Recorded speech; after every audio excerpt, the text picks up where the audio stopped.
صباح الخير او مساء الخير على حسب ما هتشوفوا الفيديو. ازيكم حبايبي؟ عاملين ايه؟ يا رب تكونوا بألف خير. النهارده جايه وجايبالك ماسك حلو جدا جدا جدا لتفتيح البشره، لشد البشره، لشد التجاعيد، لترطيب البشره. الماسك بتاعنا النهارده فوائده كتيره جدا جدا جدا، ويعتبر ببلاش، مش هيتكلف اي حاجه. هو من مكونين اتنين، والمكونين موجودين في البيت. طريقة تحضيره سهلة واستخدامه سهل. هنسميه ماسك الخروجات، اللي تقدري تعمليه قبل ما تخرجي ب5 دقايق، وكل اللي هيشوفك هينبهر من جمال بشرتك. ولو داومتي عليه هتقدري تستغني عن كريمات الأساس لو انتي بتحبي تستخدمي كريمات أساس. يلا بينا ندخل في الوصفة عشان ما اطولش عليكم. اللي قدامنا ده مش شاي، انا مش عاملة كوباية شاي. اللي قدامنا ده كركديه.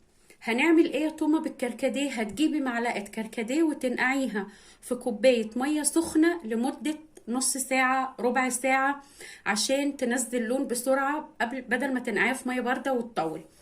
هننقع الكركديه بتاعنا في ميه سخنه لحد ما ينزل اللون بتاعه كده، وبعدين هنروح على الخطوه التانية. يلا بينا نشوف هنعمل ايه.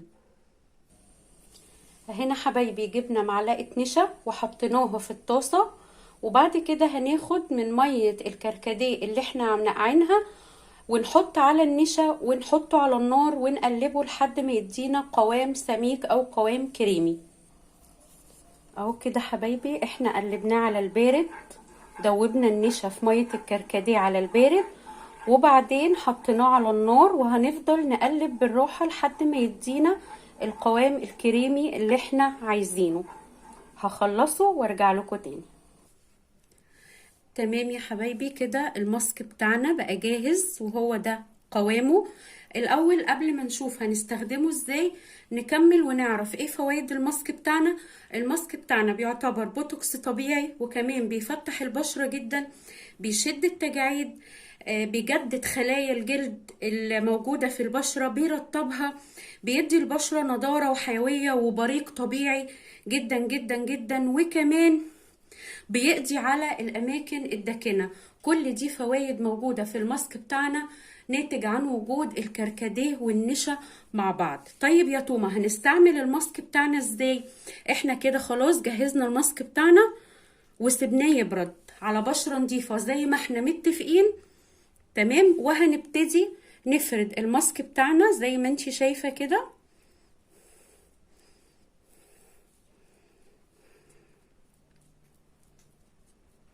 هتفردي الماسك بتاعنا على بشرتك طبعا وعلى رقبتك زي ما احنا متفقين.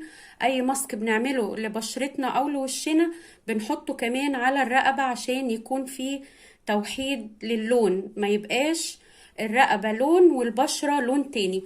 وكمان ممكن تحطيه على شفايفك، بيدي توريد للشفايف حلو جدا. تفرديه كمان على ايديكي، بيفتح الايد وبيشد الجلد للناس اللي عندها كرمشة في ايديها. احنا كده فردنا الماسك بتاعنا على بشرة نظيفة. هنسيب الماسك بتاعنا من 15 ل 20 دقيقة على بشرتنا، وبعد كده هنغسل البشرة بمية فترة، وبعدين هنرطبها بالترطيب بتاعنا او اي مرطب انتي بتستخدميه.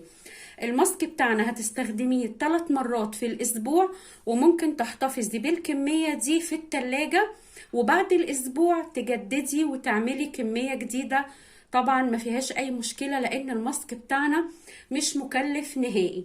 مع مداومة استخدام الماسك بتاعنا هتلاقي بشرتك ما بقتش محتاجة لأي كريمات أساس. لو انتي بتحبي تستخدمي كريم الأساس، الماسك بتاعنا هيغنيكي عن استخدام كريم الأساس. هتلاقي بشرتك فيها نضارة وبريق حلو جدا ولمعان تحفة. استخدمي الماسك على ضمانتي، وعايزة أعرف رأيكم في الكومنتات بعد ما تستخدموه.